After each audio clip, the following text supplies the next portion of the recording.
Hello everyone, welcome back to GGN. This is part 3 for this news report today. It's Tuesday, March 12th, 2013, and I'm Darko. This first article I have for you is Brennan takes oath on draft constitution without Bill of Rights. So this is not very surprising in this day and age. So it says here that this is not the symbolism that the White House wanted. No, they do. They want to let the American people know that they do not live in a democracy. They want them to know. They do this stuff on purpose. Hours after CIA Director John Brennan took the oath of office behind closed doors, far away from the press, perhaps befitting his status as American top spy, the White House took pains to emphasize the symbolism of the ceremony. It says Brennan swore in with his hand on an original draft of the Constitution that George Washington's personal handwriting and annotations on it dating from 1787. Director Brennan told the president that he made the request to the archives because he wanted to reaffirm his commitment to the rule of law as he took the oath of office as director of CIA. The Constitution itself went into effect in 1789, but as a blogger points out, what was missing from the Constitution in 1787 is also quite symbolic: the Bill of Rights, which did not officially go into effect until December 1791 after ratification by states. It means no freedom of speech and of the press, no right to bear arms, no Fourth Amendment, ban on unreasonable searches and seizures, and no right to a jury trial. But it's not a surprise because Obama swore in to his second term at a private ceremony. This is from January 20th, 2013. Obama swore in on Sunday to a second term during a subdued and private White House ceremony that precedes the pomp of Monday's public inauguration. So we have a poll that shows Obama tumbling in voters' eyes. It says here that his approval rating has dropped to the lowest level in more than a year, with more voters now turning a thumbs down on his performance than thumbs up.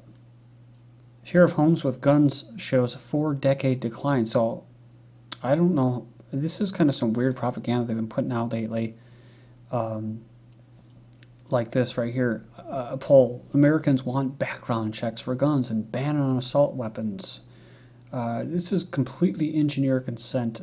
This is what it's all about. The share of American households with guns has declined over the past 4 decades. A nation's survey shows with some of the most surprising drops in the South and Western mountain states where guns are deeply embedded in the culture. So gun ownership rate has fallen across the board since the 1970s. It could be that they're just not reporting it. But for whatever it's worth, UN gun sales hit a record high since Obama's re-election. This is from January 2013.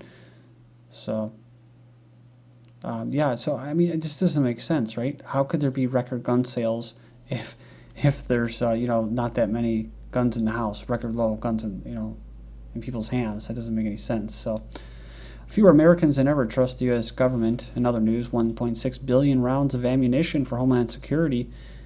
So, it says here, the Denver Post ran on February 15th, an AP article that Homeland Security plans to buy 1.6 billion rounds of ammo. So far, there's little to notice. So it has been confirmed by DHS. It's issued an open purchase for the 1.6 billion rounds of ammunition. So, adding to this, DHS is now showing off its acquisition of heavily armored personnel carriers, i.e. tanks, repatriated from the Iraqi and Afghani theaters of operation.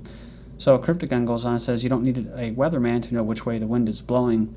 Pew Research Center in Washington has found that fewer Americans than ever trust the decisions made by the government. So it indicates that all demographics and groups experience an increasing lack of faith in the government leadership, according to the Pew poll. Says more than twice as many Hispanics as whites, 44% versus 20%, trust the federal government. More blacks, 38% than whites, trust the government. This is not surprising. This is why they want to lower the voting age to why they did to 18. That researchers additionally observe that younger Americans trust the government more than their older counterparts, and that more liberals believe in the administration of Obama than either independents or Republicans. So, talking about being naive.